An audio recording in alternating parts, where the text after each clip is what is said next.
Do we have too much government? We need to put people ahead of corporate profits. This system is so lopsided. This threat is a real threat to democracy. And I think that's really important. That's something we haven't been doing in this country for a long time. Where do you start? What do you do? How do you do it?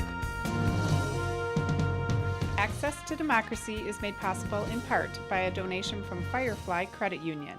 Firefly is the new name of U.S. Federal Credit Union, which has proudly served the financial needs of the Greater Twin Cities community since 1925. At Firefly, we guide our members forward and give them the power to chase dreams by delivering the financial solutions they need to get ahead. From checking accounts to mortgages, we'll light the way. We are Firefly Credit Union, and this is Life Illuminated. And Dr. Charles Crutchfield of award-winning Crutchfield Dermatology in Eagan, acknowledged as one of the nation's best physicians. A Minnesota native who trained at the Mayo Clinic, Dr. Crutchfield personally treats all patients and states that experience counts and quality matters. Crutchfield Dermatology. Look good, feel great, with beautiful skin.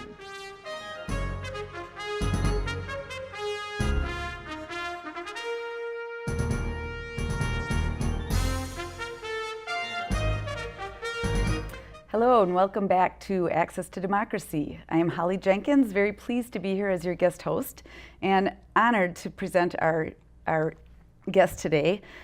She's been here a number of times, State Auditor Extraordinaire and now candidate for governor, Rebecca Otto. Thank you. Thank you for coming. It's wonderful to have you here. Oh, I'm happy to be here. Thank you. Now, I know you've been on the show a number of times. We've been able to go over some of the accolades and awards you've received, and we can touch back on that. But at this point in the candidacy, I hope you can give us your thoughts on what makes you the best candidate for governor. Oh, well, let me begin. Yes, there you go. It's all yours. Well, you know, first of all, I've been honored to serve as a state auditor now for, my gosh, almost 12 years. Yeah. And Minnesotans have entrusted me with a really important job where we oversee about $20 billion per year spent by our local governments. But I also get to serve on a lot of state boards too: affordable housing, farm financing, natural resources, public pensions, investments. You know, but having served in that job, you really get to see how the money flows between federal, state, and local. You get to work statewide with all these local officials, fire chiefs, volunteer firefighters, township supervisors. And Arnie Carnelson told me years ago, he was a 3-term state auditor as well, he said, you know, you get to contemplate good public policy from that position, and I have. Okay. And I announced that I was running for governor in January because I think we can do something better. And so when I launched in January, rather than launching a speaking tour, I launched a listening tour and worked to make sure I understood my fellow Minnesotans' hopes and dreams for our future, as well as their concerns and struggles. So I have a really good handle on that, and I believe I'm the best candidate, number one, because I've been an executive at the state level as state auditor. I am solid in terms of running and winning statewide. I've done it 3 times. I win more rural counties well, Plenty's from Eagan, so when he ran, I won more rural counties than he did. With Governor Dayton, I win more rural counties than he does. I won over 50% of them in 2014, and so people know me around the state, they trust me, and the finances is really important to understand as governor. It really determines anything and everything that we can do. And I have a really exciting economic agenda. I'm the only person that's put out really detailed plans. I'm fully transparent and accountable. That's something I did as state auditor too, around what I'd love for our state to be able to do and what it would look like with an Otto governor. Okay. And I agree with you. I think that's one of the strengths you have, is that you've been willing to take a stand. You're not sitting back waiting and basing decisions on other things, but you have solid plans in place. You've taken a position, and I think that's commendable. Thank you. So thank you for doing that. Yes. And as I was going to ask, if you're elected, or when you're elected governor, how will your tenure as state auditor help in that role? But I think you've somewhat answered that in terms of you've already established relationships with various members of the legislature, and you understand the finances and the details. And local officials, you know, all the local officials. And, you know, the greater Minnesota, one of the struggles for many of our communities is that it's depopulation. And depopulation makes it hard to support Main Street businesses. It makes it hard to keep your schools open. There's been a lot of closures and consolidations. And it begins to be difficult to attract young families. Yeah.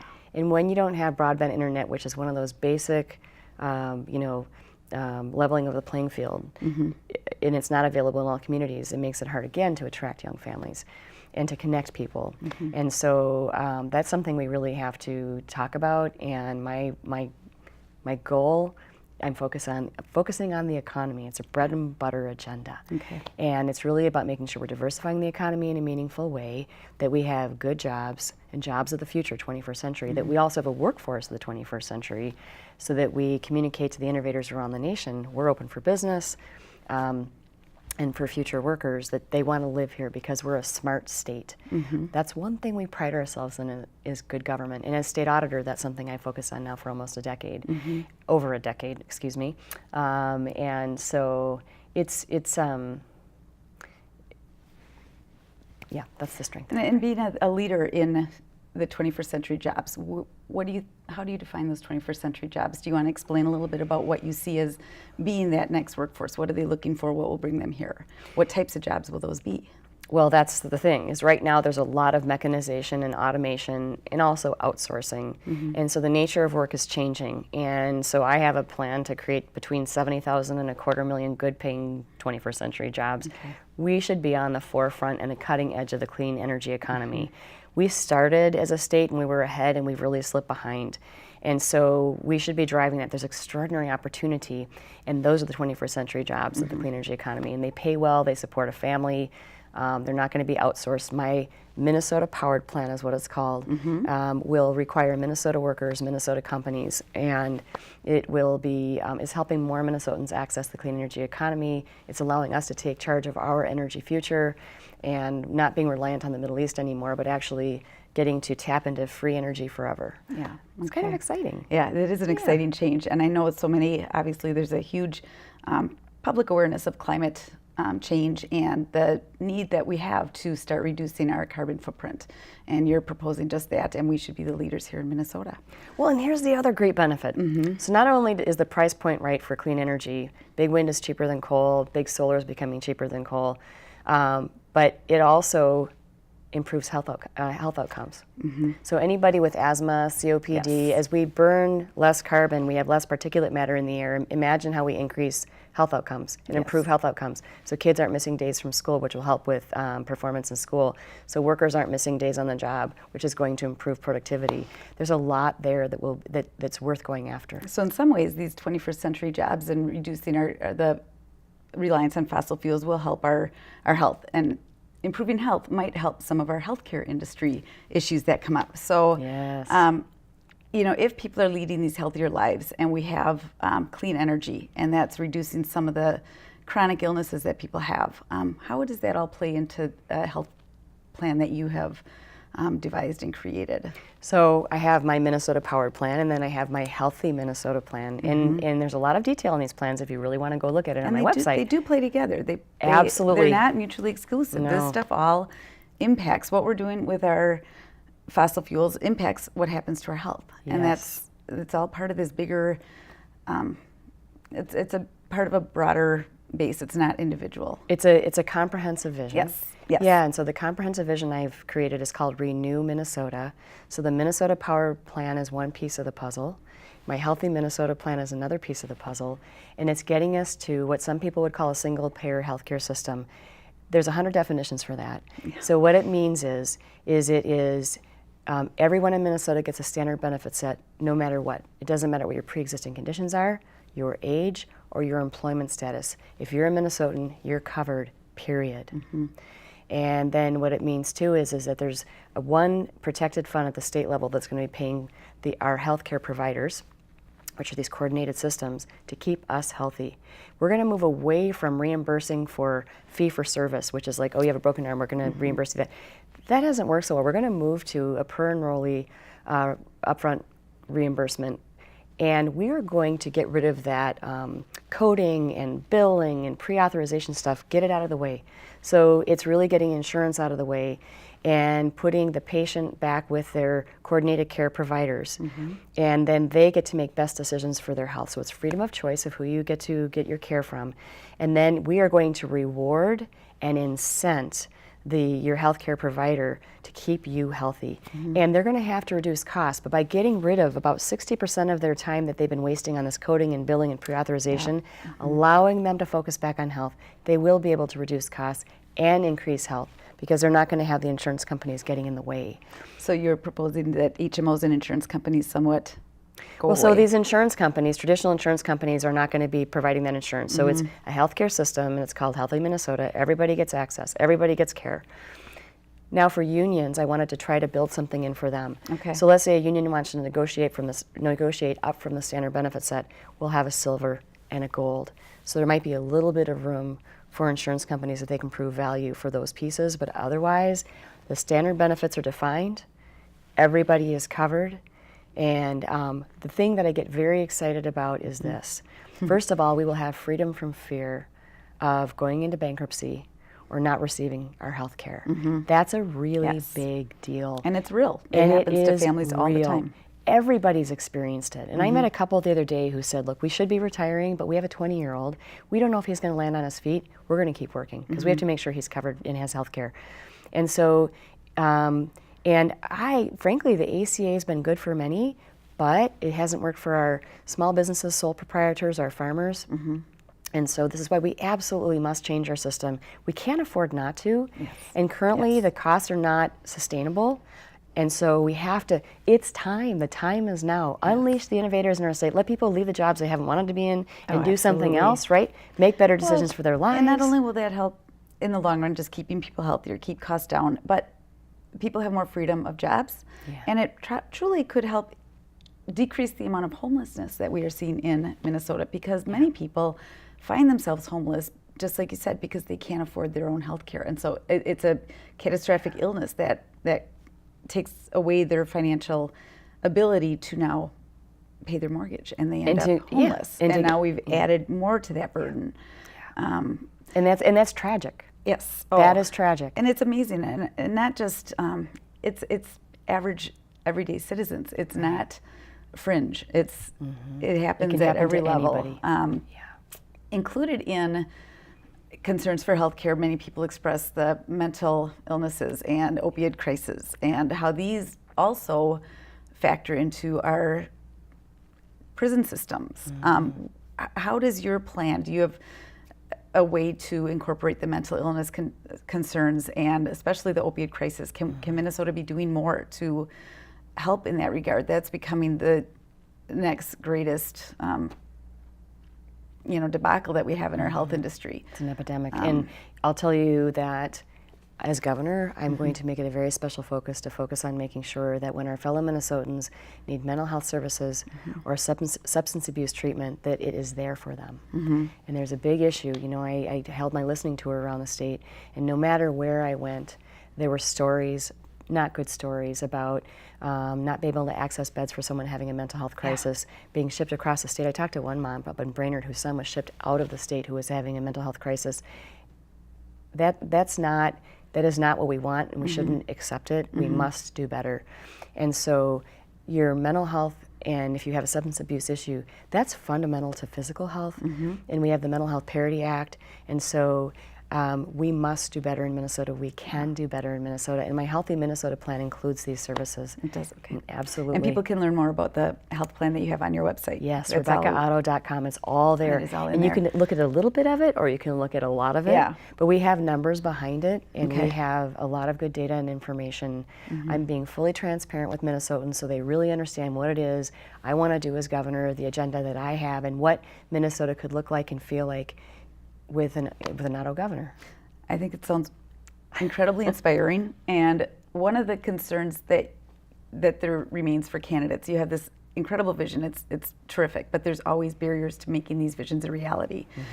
Where do you identify as to be those barriers, and how will you be able to knock those out to make sure that this vision comes to reality. function? Yes, and granted, it may need tweaking down the road. That's okay. You have to start somewhere. But how do we get past those barriers and talk to the other side, to those who are maybe proponents, and especially as governor, if you continue on with a House and Senate that's in the Republican hold? So my job as governor is, number one, to create the vision, and number two, to share that around the state, get feedback. I've been doing that now for a while, which gives me a huge advantage.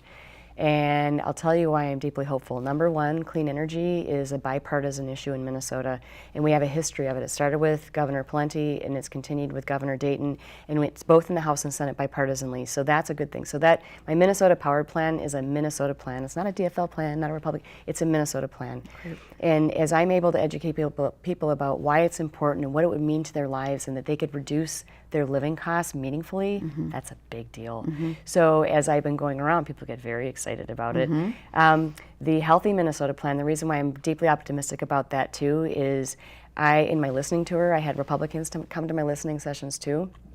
And there was a longtime businessman in a conservative community who came, and all he wanted to talk about was getting to a single-payer healthcare system. He was a third-generation businessman, and he said, enough is enough. We cannot afford to keep doing this. It's, frankly, at a crisis point for many people in our state, and it's the politics of unfettered greed and big industry that wants to keep our system the way it is, and you know what? Enough is enough. Financially, it's not sustainable. And it's creating great stress for so many families. And frankly, if we can nail this thing and get it done, which my job is to sell it, and then as House candidates go to doors and say, they knock on the doors and they say, hey, will you vote for me? And they say, well, are you supporting the Healthy Minnesota Plan? And if they say no, I bet you they're not going to get elected because Minnesotans want this and they know that we need it. And again, there's been studies done, there's other nations doing this, and they're that are being deeply successful, who have squeezed out the waste in the middle, and they are focusing on health. And so it's a prize worth going after because it's going to be great for our economy, great for people's lives, and we can get to that place of freedom from fear. Yeah, that's a wonderful vision. Thank you. You're welcome. You have talked about running because you want to bring politics and the politics of greed and bring back the politics of people. And that's, would you like to elaborate on that a little bit? Could you elaborate and just explain how that fits into your overall vision? You know, as state auditor, I have watched the infiltration of big money and what I call the politics of greed into our system, into the elections, into the writing of policy. And that's really about feeding the bottom line of big industry. There is a place for big industry, but not in their bottom line, but not at the expense of our quality of life. And so what I'm focusing on is saying we've got to end the politics of greed, which is big pharma, which is big oil and everything else, and get back to and make sure we're focusing on the politics of the common good. And one thing that makes us very special, first of all, government's supposed to be there for the common good. It's our government, it's for people. So that's my agenda that I'm running on, is the politics of the common good, making sure that we are actually improving people's lives. And I have an economic agenda, but the things I'm focusing on are all about what keeps us all up at night. The same thing regardless of party. It's keeping a roof over our head, food on our table, clothes on our back, and our health. It's getting back to basics. Basics. Those important things. And squeezing out this piece where it's going to run us over. Right now I feel like the scales are tipped away from people and up, towards big industry, and there has to be a balance. And so for me, it's holding them accountable, calling them out by name, and making sure that we are doing the very best we can on behalf of Minnesotans. So that, because when our economy is ticking along and people have jobs and are able to work, we can invest in the things that we hold dear, like public education, early through higher.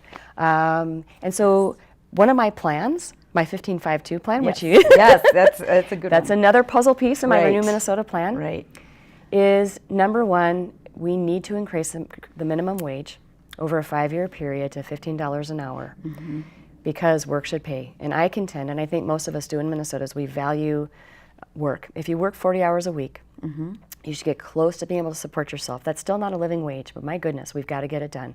So my 15-5-2, the 2-year is, as a state, we need to recommit and reinvest in our young people. So we do the K-12, it's just not enough anymore. So to ensure we have the workforce of the 21st century, we can actually fill jobs that are open right now that are good paying jobs that employers can't fill, is to commit to our young people when they graduate from high school, up to 4 years after they graduate, they get 2 years tuition free in our Minnesota state system, and there's schools around the state.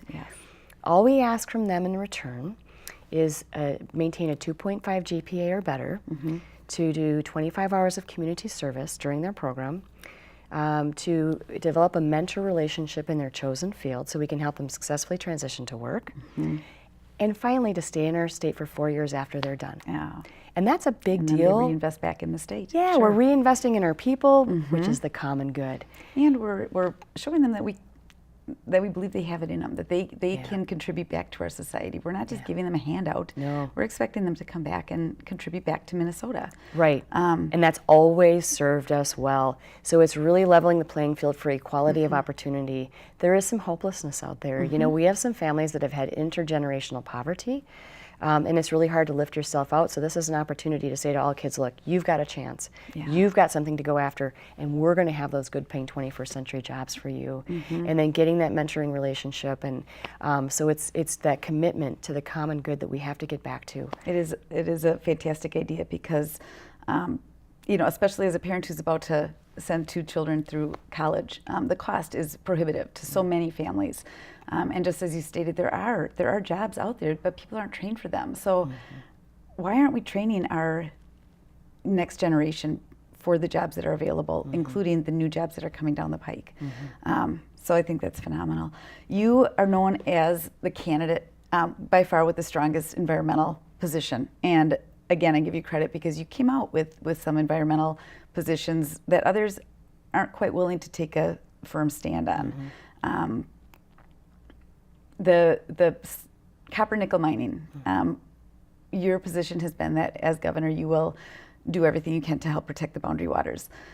That might mean eliminating potentially sulfide mining from taking place in the Lake Superior watershed in the region, in that area for the ecosystem. How are you with a position such as that? And if I'm inaccurate, please correct me.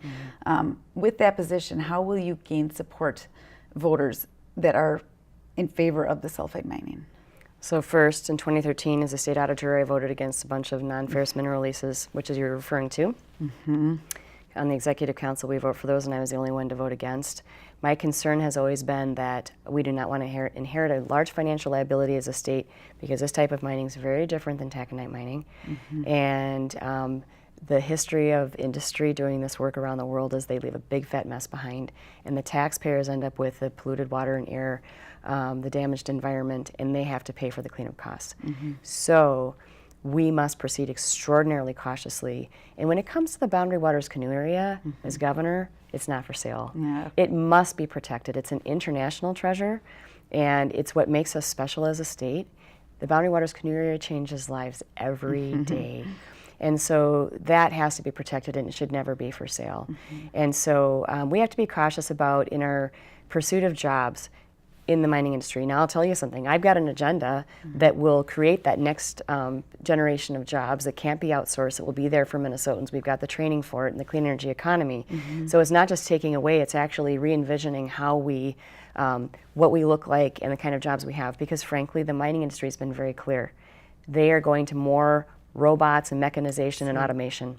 So when you look at how many jobs may be produced, maybe 90, I think, for Polymet, versus 70,000 to 250,000 with my Minnesota Power Plan, there is no comparison.